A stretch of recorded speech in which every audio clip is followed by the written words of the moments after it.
മധ്യപ്രദേശിൽ വ്യത്യസ്ത സമരവുമായി കർഷകർ. മൻസൗറിൽ സവാളയെ പ്രതീകാത്മകമായി ശവമടക്കിയാണ് കർഷകർ പ്രതിഷേധിച്ചത്.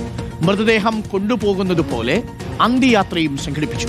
സവാള കിലോയ്ക്ക് 2 രൂപ പോലും ലഭിക്കുന്നില്ലെന്ന് പ്രതിഷേധിക്കുന്ന കർഷകർ പറയുന്നു.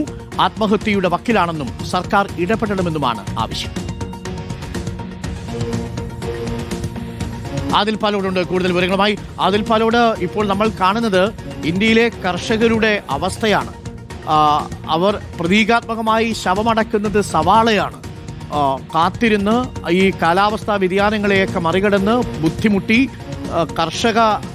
കർഷകർ ഇപ്പോൾ പണിയെടുത്ത് വിളയിച്ചിരിക്കുന്ന ഈ സവാള അവർ ശവമടക്കിന് കൊണ്ടുപോവുകയാണ്.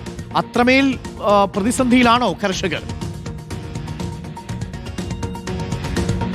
അരുൺകുമാർ, ഒന്ന് ആലോചിച്ച് നോക്കൂ. 1 കിലോ സവാളയ്ക്ക് 2 രൂപ പോലും കർഷകർക്ക് കിട്ടുന്നില്ല എന്ന് പറയുമ്പോൾ നമ്മൾ ഈ പുസ്തകങ്ങളിലൊക്കെ വായിക്കുന്നത് യാഥാർത്ഥ്യമായി സംഭവിക്കുന്നു എന്നുള്ളതാണ്. കർഷകരെ സംബന്ധിച്ചിടത്തോളം അവർ ആത്മഹത്യയുടെ വക്കിലാണെന്ന് ആലങ്കാരികമായി പറയുകയില്ല. യാഥാർത്ഥ്യം മധ്യപ്രദേശിലെ സവാള കർഷകരെ സംബന്ധിച്ചിടത്തോളം ഇത് യാഥാർത്ഥ്യമാവുകയാണ്. സവാളയെ പ്രതീകാത്മകമായി ശവമടക്കുന്നു എന്നതുകൊണ്ട് സൂചിപ്പിക്കുന്നത് തങ്ങളുടെ തന്നെ ശവമടക്കാണ് എന്നാണ് കർഷകർ പറയുന്നത്.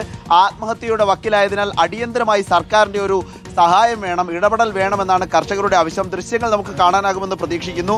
മധ്യപ്രദേശിലെ മൻസൗറിലാണ് ഉള്ളി കർഷകരുടെ പ്രതിഷേധം ഈ രൂപത്തിൽ നടന്നത്.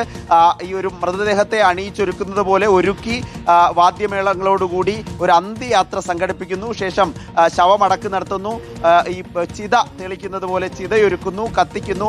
അങ്ങനെ സവാള കൃഷി വിട പറയുകയാണ് എന്ന രൂപത്തിലാണ്, സവാളയോട് വിട പറയുന്ന രൂപത്തിലുള്ള പ്രതിഷേധം സംഘടിപ്പിച്ചിരിക്കുന്നു. ഏതായാലും ദുരിതമാണ് എന്ന കാര്യത്തിൽ ഒരു സംശയവുമില്ല. 1 രൂപ പോലും കിട്ടാത്തതിനാൽ, വണ്ടിക്കൂലി പോലും അല്ലെങ്കിൽ ഒരു ചിലവ് പോലും കിട്ടാത്തതിനാൽ ചിലർ പാടത്ത് തന്നെ അത് ഉപേക്ഷിച്ച് പോകുന്ന സ്ഥിതിയുമുണ്ട് മധ്യപ്രദേശിൽ. അത്രയും ദുരിതത്തിലാണ് മധ്യപ്രദേശിലെ സവാള കർഷകരുടെ കാര്യം. അതിന്റെ ഭാഗമായാണ് ഈ രൂപത്തിലുള്ള ഒരു പ്രതിഷേധം സംഘടിപ്പിച്ചത്. അരുൺ, ഓക്കെ, ആദിൽ പാലോടാണ്. ആത്മഹത്യയുടെ വക്കിലെന്ന് പറയുന്നു കർഷകർ. ഇതാണ് അവസ്ഥ.